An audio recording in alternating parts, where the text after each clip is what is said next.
खुलुमबाय लोगोफोर नोंथांमोनाथ' बयबो नुखाबाय ससियेल मिडियानि गेजेरजों दिनै मा जालांदों।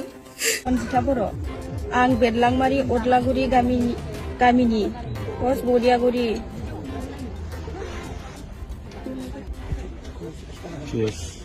PS गसाइगाव जिल्ला क'क्राझार आं गावखौनो सानस'नो हायैयाव दाखालि साननैसो सिगां आंनि फेसबुक पेजनि गेजेरजों माखासे सुबुं समाजाव गनायजाथावै रिल्स भिडिअ हगारदोंमोन। बिनि सायावनो आं दिनै उनफिन सानफिन साननानै बर' हारि आरो बर' समाजनि गेजेराव आंनि गाज्रियै भाइरेल भिडिअ हगारनायनि सायाव खर' गंगायै निमाहा बिनाय जाबाय।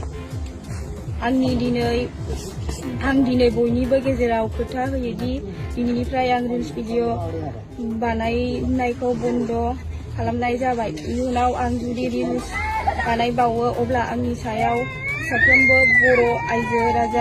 बर' रायजो राजा आरो आफादफोरा नांगौ बादियै साजा होनो हागोन। खुलुमबाय लोगोफोर नोंथांमोनाथ' बयबो नुखाबाय ससियेल मिडियानि गेजेरजों दिनै मा जालांदों।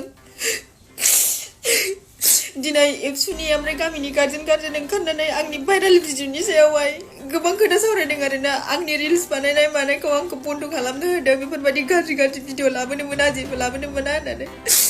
आंनि गोरोन्थिमोन लोगोफोर, आंखौ निमाहा होदो। आं सानस्लाबनो हाया बेफोरबायदि गोरोन्थि मावफ्लांबाय।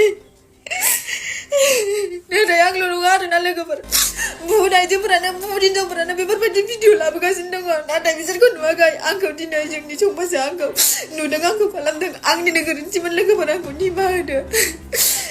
दिनै सोरबाफोर आंनि जायगायाव दंमोनबा दिनै थैखांसिगौमोन लोगोफोर लाजिनानै। नाथाय आङो गोजोमथानानै दङ। सोरनि थाखाय? मानो होनबा आंहा गथ' सानै दङ। आंखौ नोंसोरो ज' फैनानै आंखौ बेफोरबायदि गाज्रि खोथा बुंबाय, गाज्रि बुंबाय, लाजि फोनांबाय, ससियेल मिडियानि गेजेरजों हगारबाय।